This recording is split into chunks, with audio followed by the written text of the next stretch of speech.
Welcome back to another episode of Infidelity Tales Lab. We're thankful for your continued viewership. Before we begin, tell us, where in the world are you watching from? We love knowing our global reach. Now, let's dive into today's story. Chapter 1, The Foundation. Detective Ray Morrison had seen enough darkness in his 15 years with the NYPD to know when something was wrong. But nothing had prepared him for the quiet unraveling of his own home. At 42, Ray was a man who believed in absolutes: right and wrong, loyalty and betrayal, justice and consequence. His steel-gray eyes and weathered face told the story of someone who'd stared down killers and never blinked first. When he'd married Claire Hartwell 8 months ago, Ray thought he'd finally found his anchor.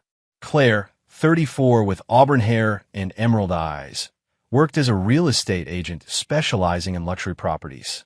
She was successful, charming, and came with 5-year-old Emma, a quiet, thoughtful child with her mother's green eyes and blonde hair that caught the light like spun gold.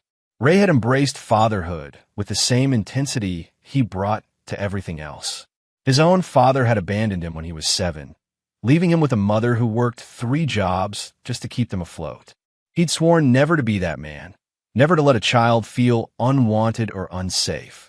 The Morrison family had seemed perfect from the outside. Ray had bought a house in Westchester County, a 4-bedroom colonial with a white picket fence and a tire swing in the backyard. Claire had insisted on the neighborhood, claiming it was perfect for Emma's development. Ray had agreed, despite the hour-long commute to the precinct. But perfection, Ray had learned, was often just a mask for something rotten underneath. The first sign came 3 weeks after they'd moved in. Emma, who had been a cheerful, talkative child during their courtship, had grown increasingly withdrawn. She barely touched her meals, pushing food around her plate while offering polite apologies. "Sorry, Dad, I'm not hungry," became her nightly refrain. Ray noticed how she flinched when adults approached too quickly, how she developed dark circles under her eyes despite going to bed early. When he brought up his concerns to Claire, she dismissed them with a wave of her hand. "She's adjusting, Ray. Moving is traumatic for children. She'll get used to it." But Ray's instincts, honed by years of reading people's lies and fears, told him otherwise. He began paying closer attention to the patterns in their household, the subtle dynamics he'd initially missed. Claire had been working longer hours lately, often taking calls late at night and stepping outside to talk. She'd grown distant in their bedroom, claiming exhaustion from showing properties to demanding clients. When Ray suggested family activities, she'd find excuses: work commitments, social obligations, Emma's supposed need for routine. Meanwhile, Emma continued to fade before his eyes. The vibrant child who used to ask him about his cases and beg for bedtime stories had become a ghost in her own home. Ray's partner, Detective Luis Santos, had noticed a change in him too. They were sitting in their unmarked car outside a suspect's apartment when Luis finally spoke up. "You look like hell, Morrison. What's eating you?" Ray stared through the windshield at the gray October sky. "Just family stuff. Nothing I can't handle." "Family stuff, huh?" Luis, a father of 3, understood the weight behind those words. "You know, my Maria went through a phase when she was Emma's age. Stopped eating, had nightmares. Turned out a teacher at school was inappropriate." The words hit Ray like ice water. He'd been thinking like a husband, not like a detective. He'd been looking for obvious signs of abuse while missing the subtle indicators that something was deeply wrong in his stepdaughter's world. That evening, Ray watched Emma more carefully during dinner. The way she glanced nervously toward the front door when they heard cars pass. How she seemed to shrink into herself when Claire answered her phone. The careful way she chose her words, as if she were walking through a minefield. After Emma went to bed, Ray found Claire in their home office, typing furiously on her laptop. When she saw him, she quickly closed the screen. "Just finishing up some listing descriptions," she said, but her smile seemed forced. Ray nodded, but filed the behavior away. Years of interrogating suspects had taught him to catalog inconsistencies, to watch for tells that revealed deeper truths. Later that night, as Claire slept beside him, Ray stared at the ceiling and made a decision. Whatever was happening to Emma, whatever was causing her retreat into herself, he would find it. And when he did, there would be consequences. Ray Morrison was not a man who forgave betrayal. He'd learned that lesson early, watching his mother struggle to raise him alone while his father started a new family across town. He'd seen too many victims destroyed by people they trusted, too many families shattered by those who were supposed to protect them. If someone was hurting Emma, if someone was threatening the only family he'd ever truly wanted, they would learn why Ray Morrison had never lost an interrogation. The storm was coming. Ray could feel it in his bones. Chapter 2. Cracks in the Facade. Ray's investigation began with the methodical approach he used on all his cases. He started documenting Emma's behavior patterns, noting her reactions to different stimuli, mapping the timeline of her withdrawal against Claire's schedule changes. The breakthrough came when he decided to pick Emma up from school early one Tuesday afternoon. Claire had mentioned a late showing, so Ray thought he'd surprise Emma with ice cream and maybe get her to open up. But when he arrived at Meadowbrook Elementary, he discovered something that made his blood run cold. Emma wasn't there. According to the office, Claire had called that morning to say Emma was sick and wouldn't be attending. Ray's hand instinctively moved to his service weapon as a dozen scenarios flashed through his mind. He called Claire's number, forcing his voice to remain calm. "Hey, babe, just thought I'd pick up Emma early. Where are you guys?"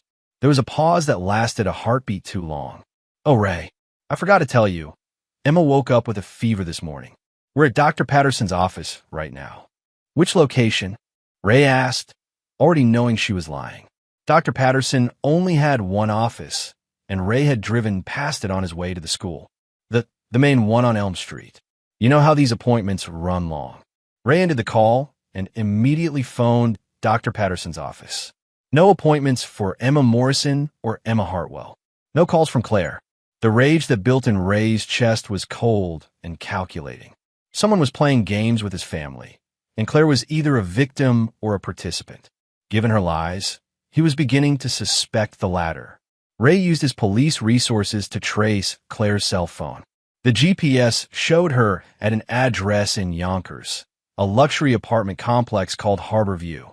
Not showing a house, not at a doctor's office, an apartment building where she had no legitimate business. Instead of confronting her immediately, Ray made another decision that would define everything that followed. He called in a favor from his contact at the phone company and requested Claire's call logs for the past 3 months. What he found painted a picture that made him want to break something. Multiple daily calls to and from a number registered to Trevor Ashford. Ray ran the name through the system and found Trevor was 36, had a record for assault from 8 years ago, and currently worked as a contractor. More importantly, Trevor Ashford lived at Harbor View Apartments, Unit 4B. Ray sat in his car outside the complex, watching the building like he was on surveillance. At 3:47 p.m., Claire's black BMW pulled into the parking garage. She didn't emerge for 2 hours. When she finally came out, she was smoothing her hair and checking her appearance in her phone's camera. But what made Ray's trigger finger itch was what happened next. Emma emerged from the garage stairwell, walking slowly, her head down. Her clothes were different from what she'd worn to bed the night before. Ray followed them home from a distance, his mind racing through the implications. Claire was having an affair. That much was obvious. But Emma's presence changed everything. What kind of mother brought her 5-year-old daughter to her affair partner's apartment? And why did Emma look like she'd rather be anywhere else in the world? That evening at dinner, Ray decided to test the waters. "How was the doctor visit today?" he asked casually. Emma's fork froze halfway to her mouth. She glanced quickly at Claire, who nodded almost imperceptibly. "It was okay," Emma whispered. "What did Dr. Patterson say about your fever?" Another glance at Claire. He said, "I need more rest." Ray felt something break inside his chest. His 5-year-old stepdaughter was being coached to lie to him. Someone had turned this innocent child into an accomplice to her mother's deception. "That's good advice," Ray said softly. "You know, Em, if you ever feel sick or scared or confused about anything, you can always talk to me. That's what dads are for." Emma's eyes filled with tears, but she nodded and returned to pushing food around her plate.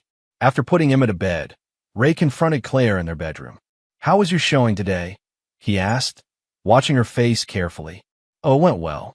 Difficult clients, though. They had very specific requirements." She was undressing as she spoke, not meeting his eyes. What kind of property were they looking for? A 3-bedroom condo. Downtown area. You know how picky buyers can be. Every word was a lie. Ray could see it in her body language, hear it in the careful way she constructed each sentence. But more than that, he could smell another man's cologne on her clothes. Claire, Ray said quietly, is there anything you want to tell me? Anything at all? For a moment, her mask slipped. He saw fear flicker across her face before she regained control. I don't know what you mean, Ray. Is everything okay? You seem tense. Ray studied his wife's face, the woman he'd sworn to love and protect, who was now lying to him while involving his stepdaughter in God knew what kind of situation. Everything's fine, he said finally. Just tired from work. But as Claire fell asleep beside him, Ray stared into the darkness and began planning.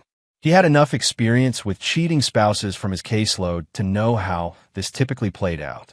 The affair would continue until Claire felt confident enough to ask for a divorce, probably with some story about incompatibility or his job being too demanding. What she didn't know was that Ray Morrison never walked away from a fight, and he never forgave betrayal. Claire had made the mistake of involving Emma in her deception, and that elevated this from a personal matter to something far more serious. Tomorrow, Ray would begin gathering evidence. Not for a divorce attorney. Ray had bigger plans than that. Plans that would ensure Claire and her lover understood the consequences of their choices. Some people learned the hard way that certain men should never be crossed. Chapter 3. The Child's Truth. The opportunity Ray had been waiting for came the following week when Claire announced she had to fly to Chicago for a real estate conference. Ray verified the story. There was indeed a conference, and Claire's agency had registered her. But given her recent pattern of deception, Ray suspected the trip had more to do with Trevor Ashford than professional development. I'll only be gone 3 days, Claire said, kissing Emma goodbye. Be good for Dad, okay? Emma nodded solemnly. But Ray noticed how she seemed to relax slightly as Claire's car disappeared down the street.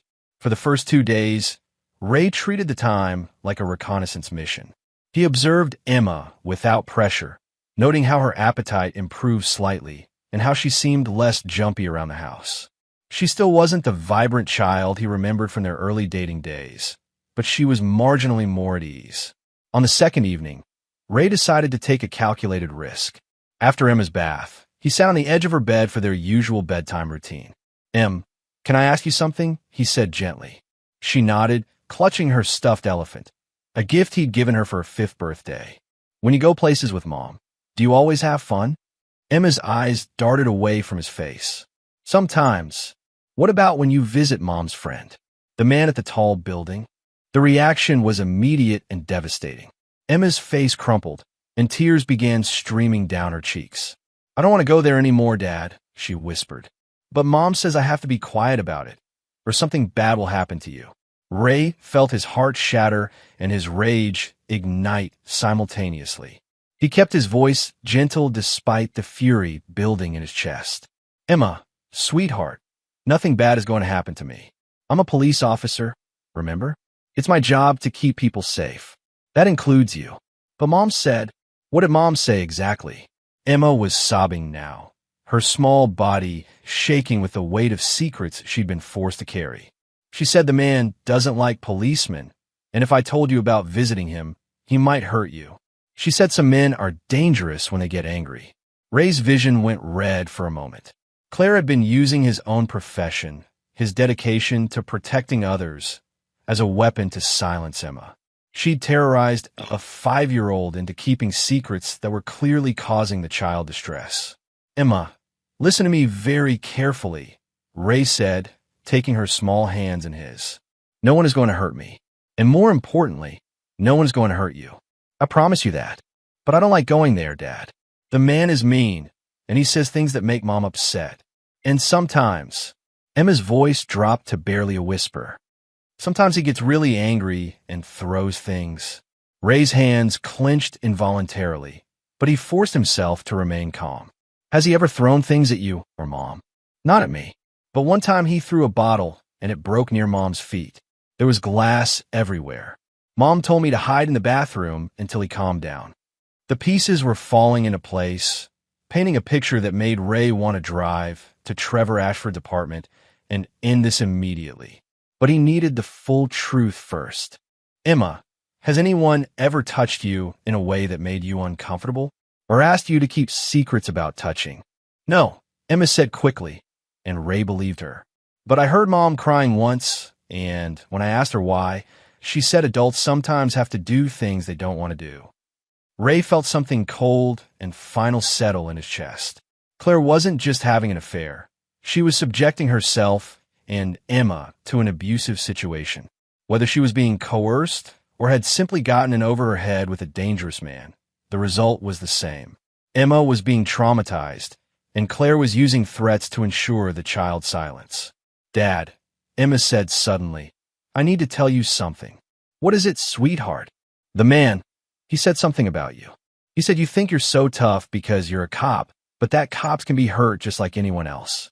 He said it while he was looking at pictures on Mom's phone. Pictures of you. Ray's blood turned to ice. Trevor Ashford wasn't just Claire's affair partner. He was actively targeting Ray. This wasn't a simple case of infidelity. It was something far more dangerous. Emma, this is very important. When did he say this? Last week, when Mom took me there while you were at work. He was looking at pictures of you in your uniform, and he said other things too. Bad words I'm not supposed to say. Ray stood up abruptly, his mind racing. Trevor Ashford had his personal information, photos of him in uniform, and had made threats.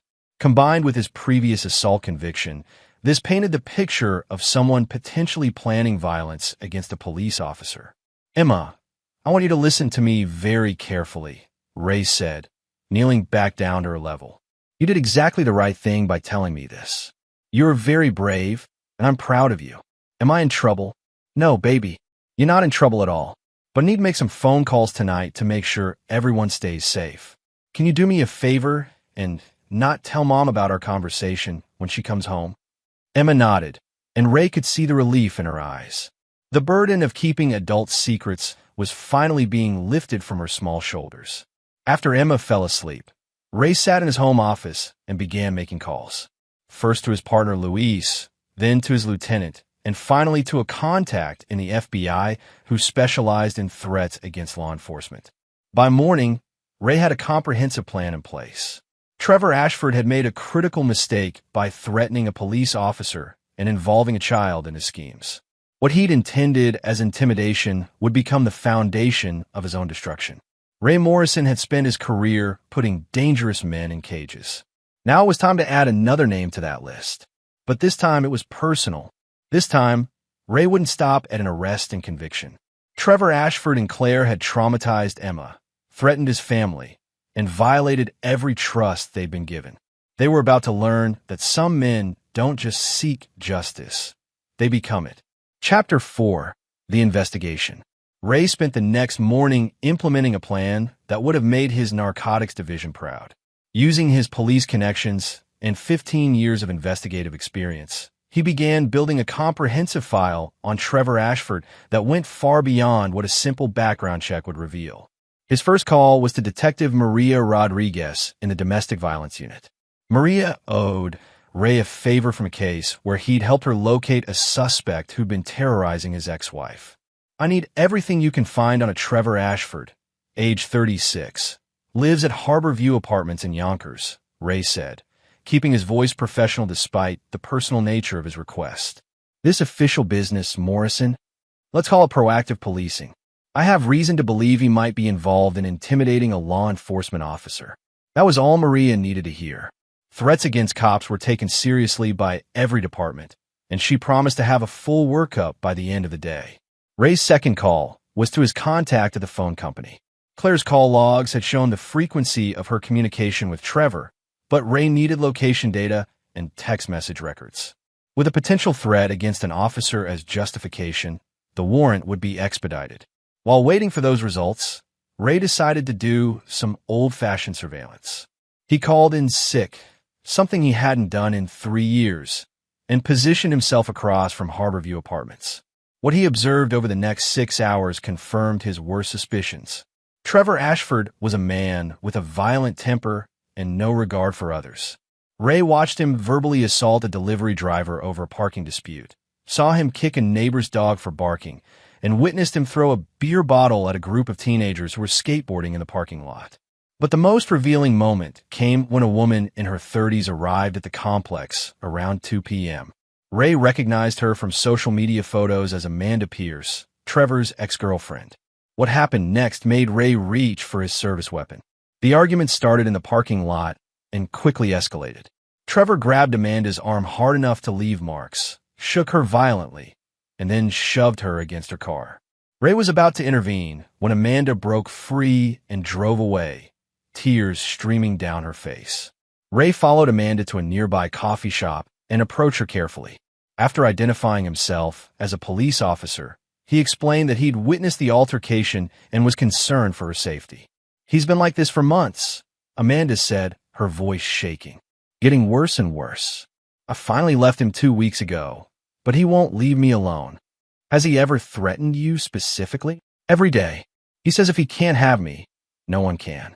He's also been talking about some cop whose wife he's been sleeping with. Says he's going to show the cop what real power looks like." Ray felt his jaw clench. Did he mention the officer's name? "Morrison, I think. He's obsessed with proving he's tougher than some detective. It's sick, really. He's using that poor woman to get to her husband." The pieces were falling into place with crystal clarity. Trevor wasn't just having an affair with Claire. He was using her as a weapon against Ray. The relationship was part of a deliberate campaign to hurt and humiliate a police officer who had likely never even met him. "Amanda, I need you to file a formal complaint about the harassment and threats. Would you be willing to do that? Will it actually help? Or will it just make him angrier?" Ray met her eyes with the cold certainty of a man who'd made his decision.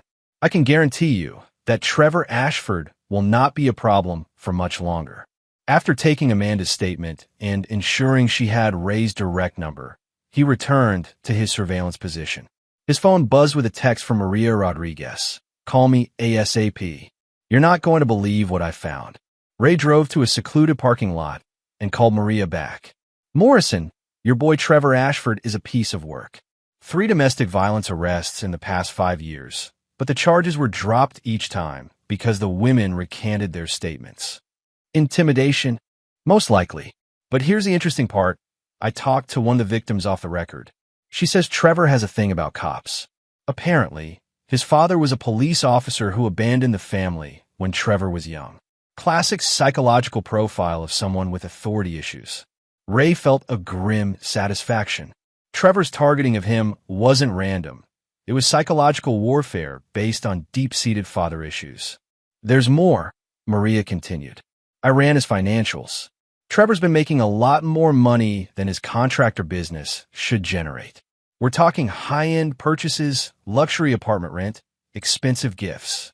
Either he's the most successful handyman in New York, or he's got income he's not reporting. Drug dealing? That's what I'm thinking. And Morrison? If this guy is dealing and threatening cops, that makes him a federal problem. The FBI would love to take a crack at him."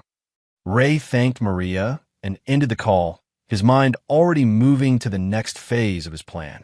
Trevor Ashford wasn't just an abusive boyfriend or a homewrecker. He was a criminal who had made the fatal mistake of targeting the wrong cop's family. That evening, Ray received a call from Claire. "Hi, honey. How are things going with Emma?" "Fine," Ray said, keeping his voice neutral. "She's been asking about you." "That's sweet. Listen, the conference has been extended through tomorrow. One of the speakers canceled, so they've rearranged the schedule. I won't be home until late Friday night." Ray knew she was lying. There was no extended conference. He'd checked.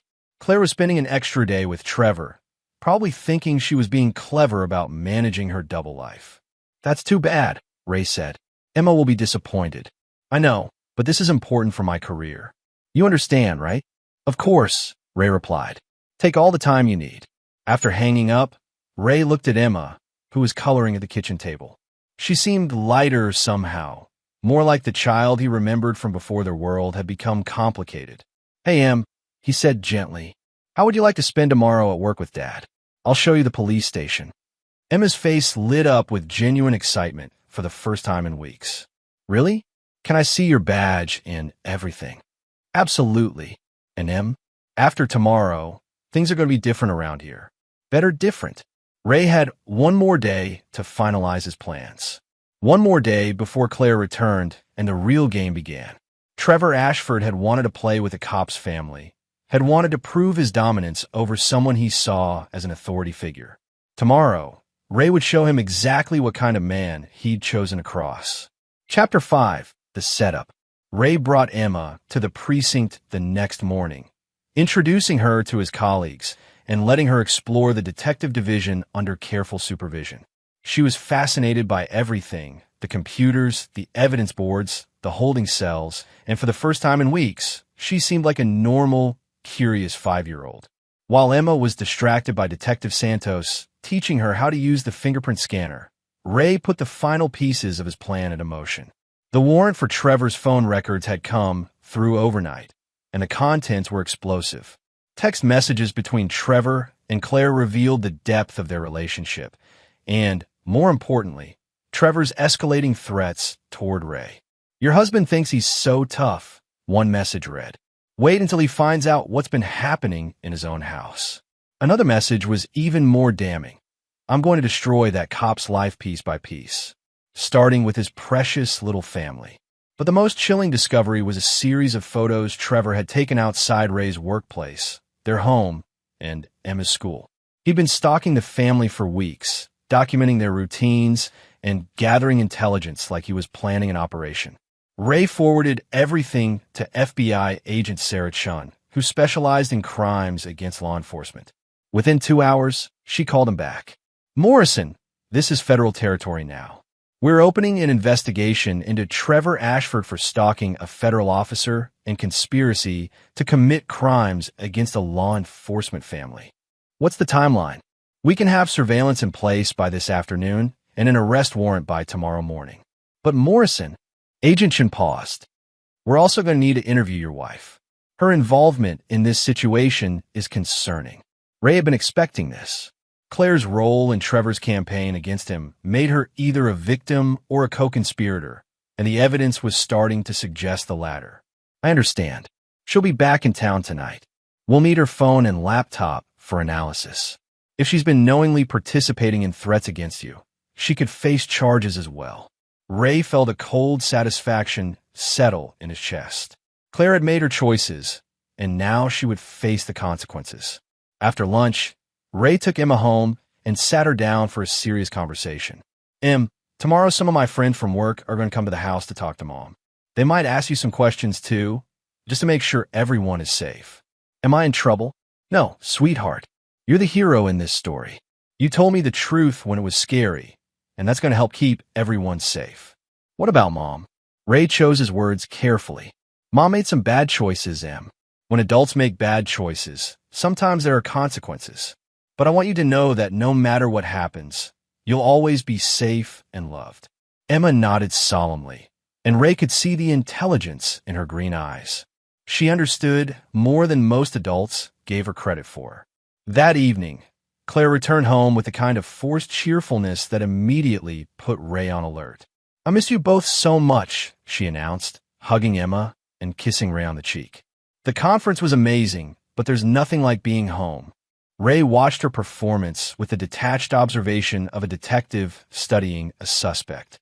Every gesture seemed calculated, every word chosen for maximum effect. "How was Chicago?" he asked casually. "Oh, you know how these things are.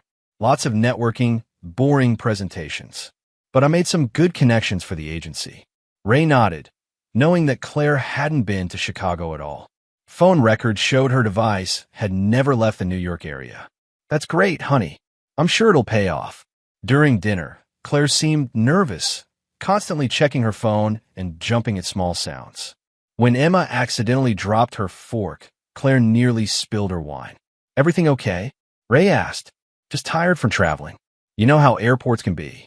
After putting Emma to bed, Claire immediately headed for the shower. While the water was running, Ray checked her purse and found a receipt from a restaurant in Yonkers dated the previous evening. Further confirmation that her Chicago story was fabricated. When Claire emerged from the bathroom, Ray was sitting on their bed with his hands folded. "Claire, we need to talk." She froze for a moment, then forced a smile. Of course. What's on your mind? I know about Trevor.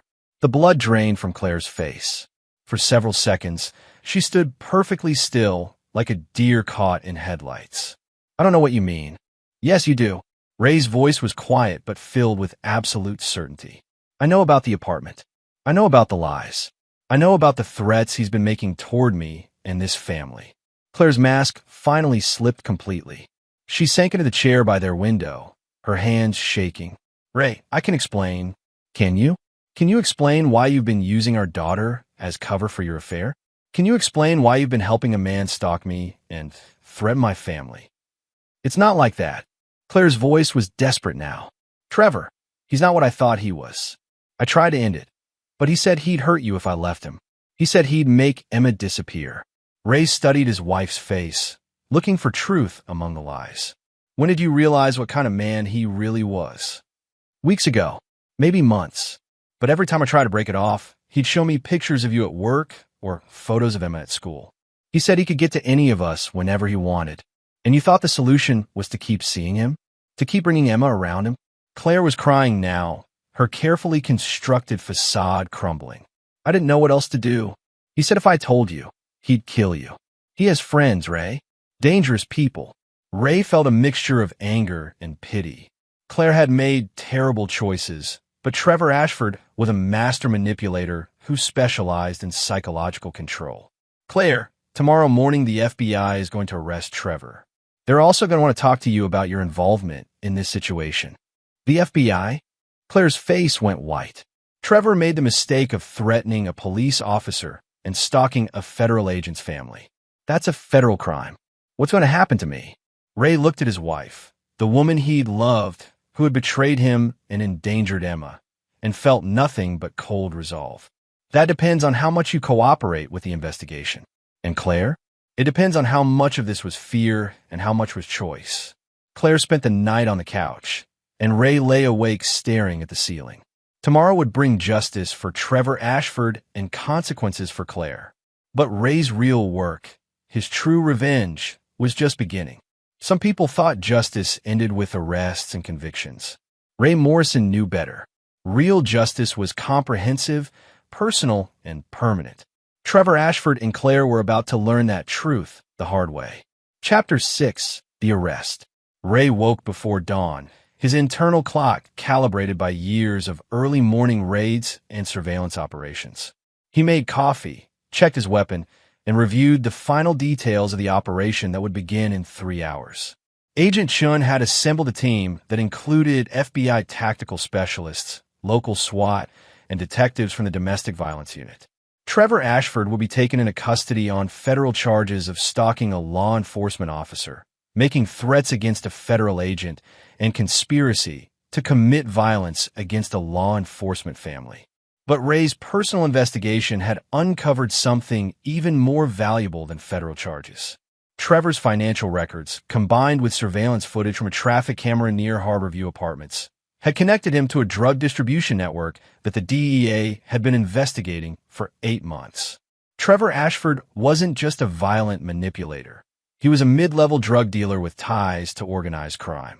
That discovery would make his arrest significantly more consequential and his eventual sentence much longer. Ray kissed Emma goodbye as she left for school, watched Claire's nervous performance over breakfast, and then called his lieutenant to confirm he'd be late for his shift. At 7:30 a.m., Ray's phone buzzed with a text from Agent Chun. Target confirmed at location. Moving in 5 minutes. Ray drove to a position 3 blocks from Harborview Apartments and waited. He wanted to be close enough to see justice delivered, but far enough away to maintain plausible deniability about his personal involvement. At 7:47 a.m., he watched federal agents and SWAT officers enter the building. 6 minutes later, Trevor Ashford was escorted out in handcuffs, shouting threats and profanities that could be heard from 2 blocks away.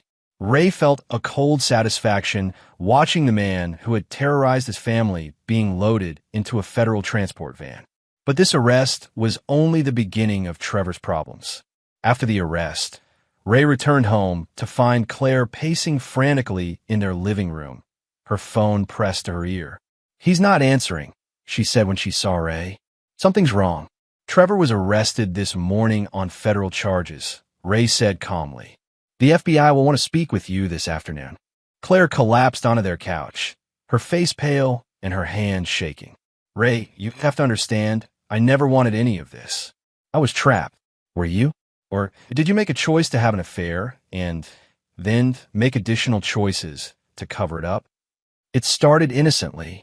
Trevor was charming, attentive. You were working so many long hours, and I felt lonely.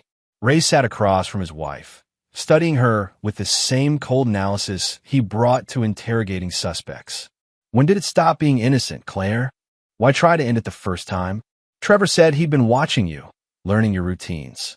He showed me photos of you leaving the precinct, pictures of Emma at school.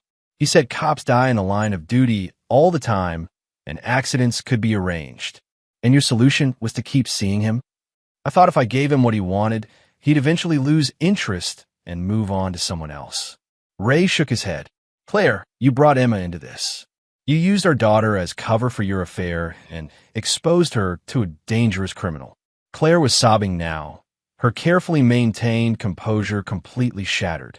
I know it was wrong, but I was scared, Ray. I was terrified of what he might do to you, to Emma, to all of us. Ray felt a flicker of sympathy, but it was quickly overwhelmed by anger at the choices Claire had made. Fear might explain her initial compliance, but it didn't excuse months of deception and the trauma inflicted on Emma. The FBI will want to know everything, Ray said. Your cooperation will determine whether you face charges as an accessory. What kind of charges? Conspiracy to stalk a federal agent. Accessory to making threats against a law enforcement officer. Child endangerment. Ray's voice was clinical, professional. Trevor's phone records show you providing him with my schedule, information about Emma's school, details about our home security. Claire's face went white. I didn't know he was going to use it to hurt you. He said he just wanted to understand your life, so he could avoid causing problems. And you believe that? I wanted to believe it. I was desperate to find a way out that didn't end with someone getting hurt. At 2 p.m., Agent Chun arrived with 2 other federal agents and a detective from the district attorney's office. Ray watched from the kitchen as they interviewed Claire in their living room, documenting her involvement in Trevor's campaign against their family. The interview lasted 3 hours. When it was over, Agent Chun approached Ray privately. Your wife's cooperation has been valuable, she said. Trevor Ashford is looking at serious federal time. Minimum 15 years, possibly 25 with the drug charges. As for Claire, what's the recommendation? House arrest, pending trial. Then probation with mandatory counseling. The prosecutor is willing to consider a plea agreement in exchange for her testimony against Ashford. Ray nodded. It was better than Claire deserved, but it served justice and protected Emma from further trauma. That evening, after Emma was asleep, Ray sat with Claire in their living room for what he knew would be their final conversation as husband and wife. What happens now? Claire asked. Now you face the consequences of your choices, Ray said quietly. The federal charges, the divorce proceedings, the custody evaluation. Ray, please. I know I made terrible mistakes, but nothing. Ray's voice cut through her plea with absolute finality. You betrayed our marriage, endangered our daughter, and helped a criminal target my family. There are consequences for those actions. I was scared. So was Emma. Every night for months, that little girl was scared because of choices you made. She lost weight, couldn't sleep, and had to keep adult secrets that no child should carry. Claire was crying again, but Ray felt no sympathy. He'd spent his career seeing the damage that selfish choices inflicted on innocent people, and he'd never been more certain that justice required accountability. I'll fight for full custody of Emma, Ray continued. I'll ensure Trevor Ashford serves every day of his sentence. And Claire? I'll make sure everyone knows exactly who you really are. Ray Morrison was a man who believed in consequences. Tomorrow, he would begin the process of rebuilding Emma's life and securing her future. Claire would face trial, probation, and the permanent consequences of her betrayal. Trevor Ashford would spend the next 2 decades in federal prison, where men who threatened law enforcement families received special attention from other inmates. Justice, Ray had learned, wasn't just about punishment. It was about ensuring that the innocent were protected and the guilty faced the full weight of their choices. Some people called it revenge. Ray called it responsibility. Chapter 7, The Reckoning. 3 months after Trevor's arrest, Ray sat in family court listening to Claire's attorney make a desperate plea for shared custody. The lawyer painted a picture of a woman who had made mistakes under duress, a mother who deserved a chance to rebuild her relationship with her daughter. Ray's attorney, Amanda Walsh, a formidable woman known for her aggressive tactics in high-stakes custody cases, had prepared a different narrative entirely.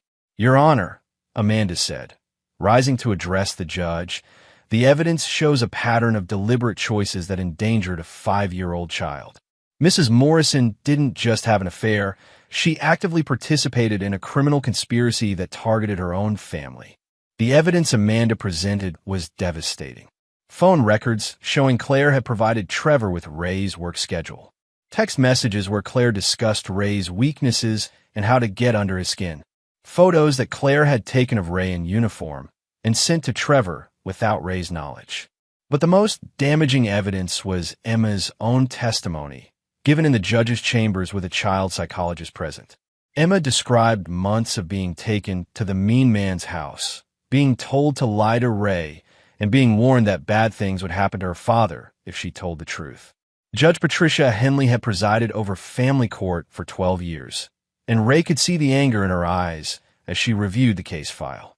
"Mrs. Morrison," the judge said, addressing Claire directly, "you used your 5-year-old daughter as an accessory to adultery and criminal conspiracy. You terrorized this child with threats about her stepfather's safety. You coached her to lie to a law enforcement officer who was trying to protect his family." Claire's attorney attempted to interject, but Judge Henley continued. "Furthermore, your cooperation with federal authorities appears to have been motivated by a self-preservation rather than genuine remorse. The psychological evaluation indicates you show minimal empathy for the trauma inflicted on your daughter."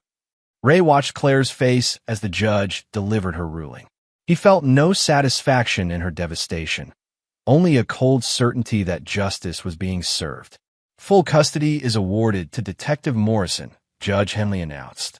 "Mrs. Morrison will have supervised visitation rights 1 day per month, contingent upon completion of mandatory psychological counseling and parenting classes."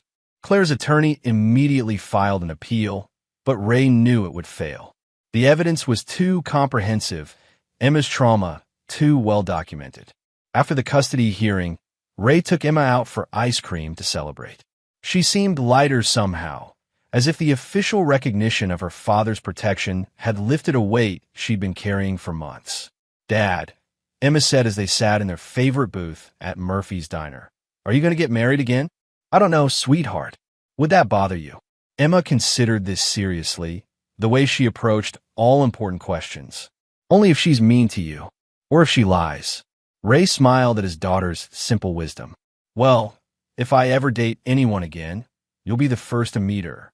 And if you don't like her, that's it. No second dates. Promise. Promise." But Ray's focus wasn't on future relationships. It was on ensuring that Trevor Ashford and Claire faced complete consequences for their actions.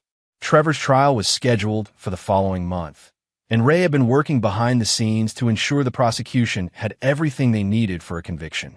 Trevor's public defender had attempted to negotiate a plea deal, but Ray had used his connections to ensure the prosecutor understood the full scope of Trevor's crimes. The stalking charges were just the beginning. Trevor was also facing federal drug trafficking charges, assault charges from his ex-girlfriend Amanda, and additional counts related to threatening a law enforcement family. The trial lasted 2 weeks. Ray testified about finding the evidence of stalking and threats. Amanda testified about Trevor's pattern of violence and control.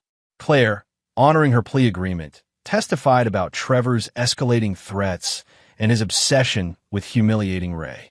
But the most powerful testimony came from an unexpected source, Trevor's former associate in the drug trafficking operation.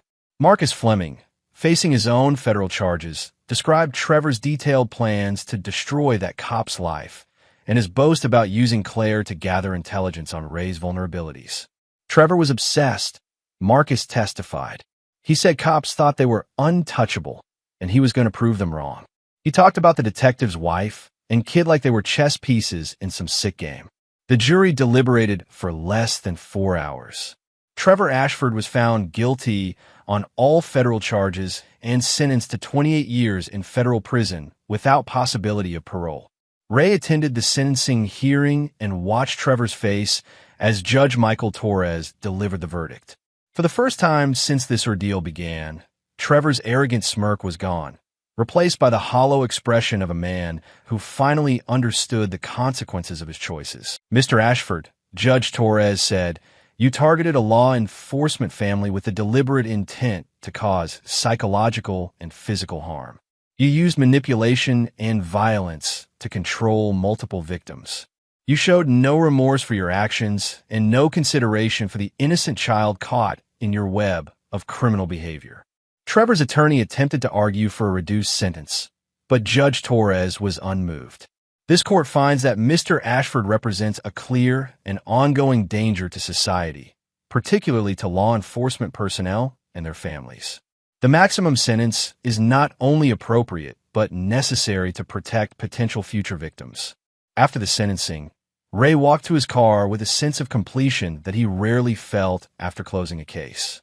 Trevor Ashford would spend the rest of his productive life in federal prison, where his threats against law enforcement would make him a target for other inmates who wanted to curry favor with guards. Claire's criminal trial was scheduled for the following month, but her plea agreement would likely result in probation and community service. Ray had ensured that her real punishment would be social and professional. Word of her involvement in threatening a police family had spread through her real estate agency and their social circle. But Ray's most important victory was simpler and more profound. Emma was safe, happy, and healing. She was seeing a child psychologist who specialized in trauma recovery, and her nightmares had stopped. She was eating normally again, laughing at appropriate times, and trusting Ray to protect her. Ray Morrison was a man who believed in justice, and justice had been served. Trevor Ashford and Claire had learned that some people should never be crossed, and some betrayals carried permanent consequences. The innocent had been protected. The guilty had been punished. Ray could sleep soundly knowing that his family was safe and his enemies were neutralized. Some people called it revenge. Ray called it responsibility, the obligation of strong men to protect those who couldn't protect themselves and to ensure that evil faced consequences. Chapter 8. The New Beginning.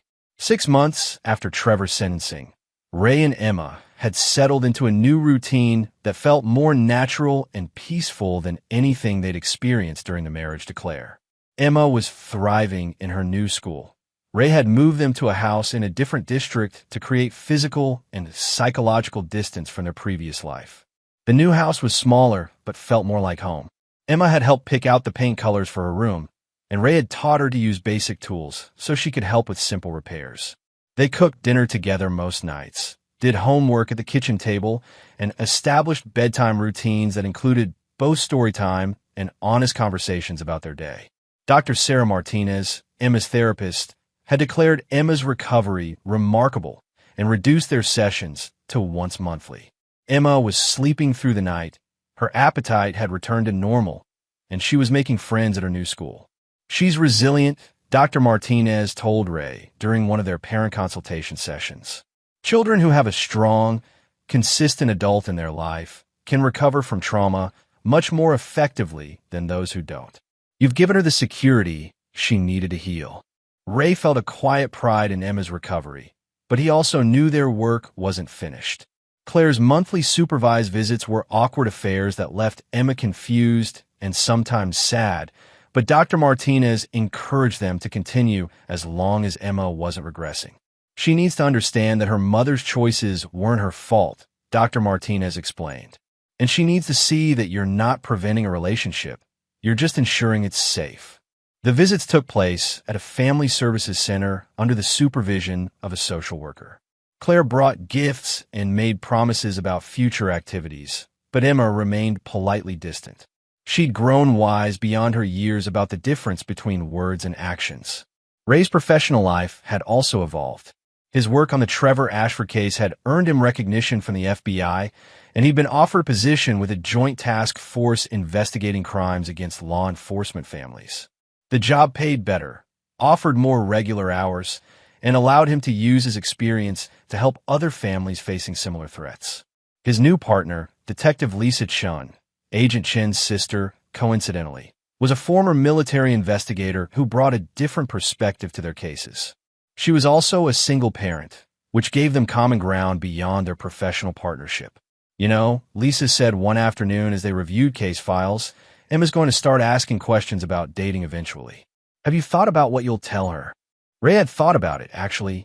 Emma was 8 now, mature for her age, and increasingly aware of family dynamics among her friends.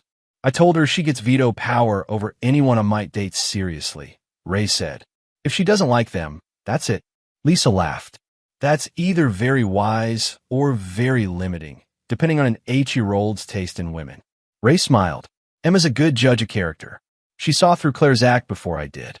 Speaking of Claire, how are those visits going? There. Ray paused, considering how to describe the uncomfortable monthly encounters. Necessary, I think. Emma needs to see that I'm not the one preventing a relationship. She needs to understand that some people just aren't capable of being good parents. Claire's life had indeed unraveled completely. Her real estate license had been suspended pending the outcome of her criminal case. Her social circle had ostracized her after learning about her involvement in threatening a police family. She'd moved back in with her parents in Ohio and was working at a call center while attending court-mandated counseling. Ray felt no satisfaction in Claire's downfall, but he felt no sympathy either. She'd made choices that endangered Emma, and consequences were the natural result of those choices. Trevor's situation was different. Ray received regular updates on Trevor's status in federal prison, and the reports confirmed his expectations. Trevor had been classified as a high-risk inmate due to his threats against law enforcement, which meant he spent most of his time in protective custody. But even protective custody couldn't shield him from the consequences of his actions. Other inmates who wanted to curry favor with guards, many of whom were former police officers, made Trevor's life miserable. He'd been assaulted twice, had his commissary privileges revoked multiple times, and was serving additional time in solitary confinement for various infractions. Ray had also used his connections to ensure that Trevor's parole hearing, scheduled for 15 years in the future, would be well documented with victim impact statements and detailed accounts of his crimes. Trevor Ashford would serve every day of his sentence. But Ray's focus had shifted from revenge to rebuilding. Emma was his priority now, and everything else was secondary. One evening, as they worked on Emma's science project about solar systems, she asked a question that caught Ray off guard. "Dad, do you think Mom loved me?" Ray set down the paintbrush he'd been using to help Emma color Jupiter and considered his answer carefully. "I think Mom loved the idea of you," he said finally. "But love means protecting people, even when it's hard. Love means telling the truth, even when it's uncomfortable. Love means putting someone else's needs before your own." Emma nodded solemnly. "Like how you protect me?" "Exactly like that. Real love is about actions, not words." "Do you think she'll ever learn how to love people the right way?" Ray looked at his daughter, wise, resilient, and thoughtful, and felt a surge of pride and protectiveness. "I don't know, but it doesn't matter what Mom learns or doesn't learn. What matters is that you know what real love looks like, so you can recognize it in other people and give it to the people who deserve it." Emma smiled and returned to painting Jupiter. "I think I already know what real love looks like." Ray Morrison had spent most of his adult life seeking justice for victims and consequences for criminals. But sitting at his kitchen table, helping his daughter with homework in a house they'd chosen together, he realized he'd found something more valuable than revenge. He'd found redemption, not for himself, but for Emma. He'd taken a traumatized child and given her security, honesty, and unconditional love. He'd shown her that some people could be trusted to keep their promises and protect those who couldn't protect themselves. Some victories were measured in arrests and convictions. Others were measured in a child's laughter and peaceful sleep. Ray had achieved both, and that was justice enough. Chapter 9. Full Circle. 2 years later, Ray stood in the back of Emma's school auditorium watching her perform in the fifth-grade production of Annie. She played one of the orphans, and her clear voice rang out during the ensemble numbers with a confidence that still amazed him. After the performance, Emma ran to him with her face glowing with excitement. "Did you see me, Dad? Did I do okay?" "You were perfect," Ray said, lifting her up despite her protest that she was too old for that. "I'm so proud of you."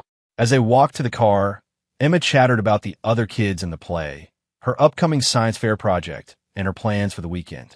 Ray listened with the contentment of a man who had fought for something precious and won.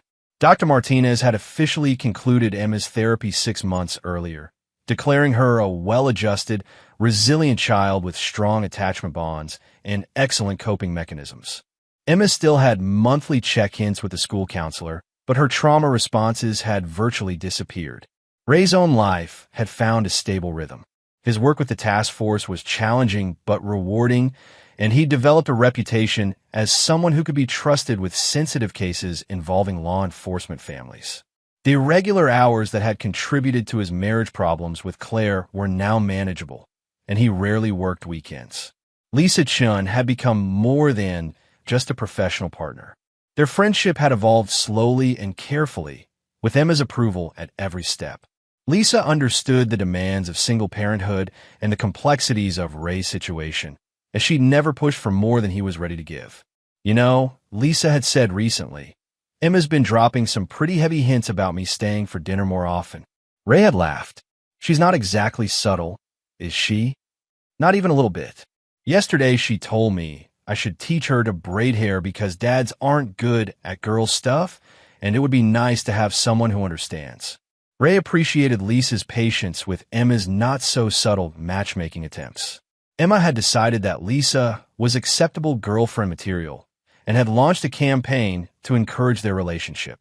Claire's monthly visits had dwindled to quarterly visits and then stopped altogether 8 months ago. She'd moved to California with a new boyfriend and had essentially abandoned her parental rights without formally relinquishing them. Emma had stopped asking about her mother and seemed relieved when the awkward visits ended. "I think she just wasn't meant to be a mom," Emma had said with the matter-of-fact wisdom of a 10-year-old. "Some people aren't good at important things." Ray had agreed and privately filed the paperwork to terminate Claire's parental rights due to abandonment. Emma deserved the security of knowing where she stood, and Ray deserved the legal protection of being her sole guardian. Trevor Ashford remained in federal prison with no possibility of parole for another 13 years. Ray received quarterly updates on his status, and the reports consistently showed a man who was broken by his circumstances. Trevor had been attacked multiple times by other inmates, had attempted suicide twice, and was currently serving additional time in solitary confinement for threatening a guard. Ray felt no satisfaction in Trevor's suffering, but he felt no sympathy either. Trevor had chosen to target an innocent family, and prison was simply the natural consequence of that choice. The real measure of Ray's success wasn't Trevor's misery or Claire's abandonment. It was Emma's thriving independence and growing confidence.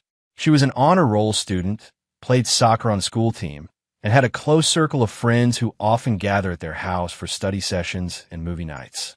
"Dad," Emma said as they drove home from the play, "can I ask you something?" "Always." "Do you think you'll ever get married again?" Ray glanced at his daughter in the rearview mirror. "Would you want me to?" "Only if it's Lisa," Emma said firmly. "She's the only one who passes my tests." "What tests?" "She doesn't lie to you. She doesn't try to change you. She likes spending time with us, even when we're boring. And she laughs at your dumb jokes, even though they're not funny." Ray couldn't help but smile. "Those are good tests. So, are you going to ask her?" "Emma, relationships are complicated." "Dad," Emma's voice carried the exasperated tone of a child who thought adults were unnecessarily dense. "She brings you coffee the way you like it without being asked. She helped me with my math homework, even though it's not her job. She worries about you when you work late cases. She's already part of our family. You just need to make it official." Ray Morrison had faced down armed criminals, survived 3 officer-involved shootings, and successfully prosecuted some of the most dangerous men in New York. But his 10-year-old daughter's relationship advice made him nervous. I'll think about it, he said. Think fast, Emma replied. Good women don't wait around forever for scared men to figure out obvious things. That evening, after Emma was asleep, Ray sat on his back porch with a beer and considered his daughter's wisdom. Emma was right. Lisa had become part of their family through her actions, her consistency, and her genuine care for both of them. Ray had learned the hard way that trust was earned through daily choices, not grand gestures. Lisa had been earning his trust for 2 years, and Emma's trust even longer. Ray Morrison was a man who believed in consequences, both negative and positive. Claire and Trevor had faced the consequences of their betrayals. Emma had experienced the positive consequences of being protected and valued. Maybe it was time for Ray to embrace the positive consequences of letting someone trustworthy into his carefully guarded world. His phone buzzed with a text from Lisa. Emma was amazing tonight. You should be proud. Ray smiled and typed back. Dinner tomorrow? I'll cook. I'll bring dessert. Lisa replied immediately. Ray Morrison had spent years ensuring that bad people face consequences for their actions. Now, surrounded by the quiet contentment of his rebuilt life, he was ready to embrace the consequences of choosing good people and treating them well. Some stories ended with revenge. Others ended with redemption. Ray had achieved both, and that was justice enough for any man. Another story comes to an end. What did you think? I'd love to hear your thoughts in the comments below. If you enjoy this story, consider joining our community by subscribing. It means the world to us. For more stories like this one, check out the recommended videos on screen, and I'll see you there.